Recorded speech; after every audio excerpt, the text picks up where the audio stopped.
Next in the news, Moroccan protesters have held yet another rally against the government in the largest city, this one being Casablanca.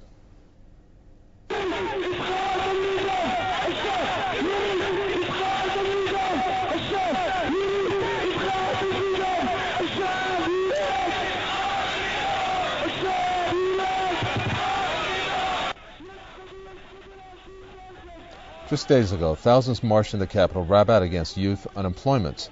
The rally was sparked by the self-immolation of 5 unemployed Moroccans outside an education ministry compound in Rabat earlier this month. Morocco has been witnessing demonstrations since early last year, despite a number of reforms announced by King Mohammed. The protesters demand the resignation of the government, an end to corruption, as well as better jobs, education, and health care.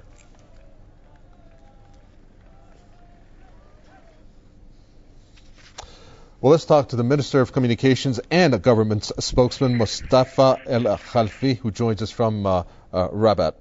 Mustafa El-Khalfi, thanks so much for joining us. These protests have been going on for quite some time, since early last year, based on our accounts. Why is it that people are not being appeased by the efforts that the government has made so far, in your opinion? In general, Morocco is an ongoing process of reform, and the people in the street, and mainly youth movements, is waiting to see the impacts of the economic, social, and political reforms. We made huge progress in having a constitutional reform and the transparent election that bring the opposition party, PGD, into the government. But the people are waiting to see what's the implications, what's the impacts of the new policies on their daily life. Now, last week, the chief of the government, Mr. Ben Kilan, has presented his programs and policies to deal with fighting corruption, dealing with economic and social problems.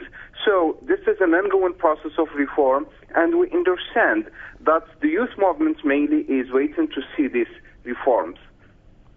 Well, when we look in particular, this particular news piece that we had in Casablanca where protesters came out, they're not asking for reforms. Usually they might start with that, but it ends up saying they want the downfall of the regime. I don't think so. And the main demands of the movements that we saw it and we follow it in the street, it's asking for a genuine democratic reforms. They are not asking the collapse or the radical change of the regime. Morocco is in a third path of change, not revolution, and in the same time not continuing in the past way of government. A third way based on reforming, genuine democratic reform within stability. And this is what we call a third way based on the Moroccan model. There is some voice, but they are so exceptional who are asking for some changes. But in general, the movement in the street mainly is asking for reforms, and the chief of government has asked them and called them to dialogue and to debate what is good for the future of Morocco in order to enhance and to accelerate the process of reform. Then why is it that people, even going back to those November 25th polls, are saying that, you know what, they weren't sincere? Those elections actually did not bring about democratic reforms. Why are people then still continuing with this notion as we see week in and week out on the demonstrations that are occurring on the streets? My thinking and what happened, and many international observers said, that the election was transparent. They are not criticizing the transparency of the election. And the result, it is clear that a political party with an Islamic reference succeed in having huge victory by having at least 27% of the seats. And this is a signal and clear arguments and evidence that something has changed and happened in the political process in Morocco. But there is a problem about the rate of participation. 45% of the people who participate. And this has created thinking or that there is a problem, that we need to enhance the confidence on the political process within the public.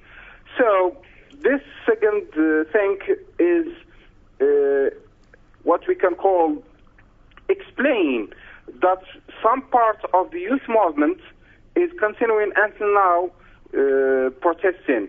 But the ongoing process in general is in an increasing way of widening the process of the reforms, and this is what explains the specificity of the Moroccan case within the Arab Spring. And finally, if you can, do you think that with the new appointees that were made on January the 3rd, I know you were given also a title then, along with a number of other ministers in the government, that you will be able to basically put into motion anything that will put an end to corruption, create jobs, especially, as we were mentioning here, in education and healthcare and for the youth? Yes, now the government succeed in having a positive vote in the parliament, and based on detailed program that it is creating a new chapter in the policies related to creating jobs, fighting corruption, and resolving problems related to housing, to health system, and else. So now the people are waiting to see the government is working and providing the necessary services for them.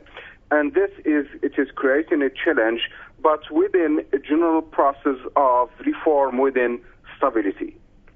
Okay, thank you so much. Mustafa El Khalfi, government spokesman and Minister of Communication for Morocco. We appreciate your statements.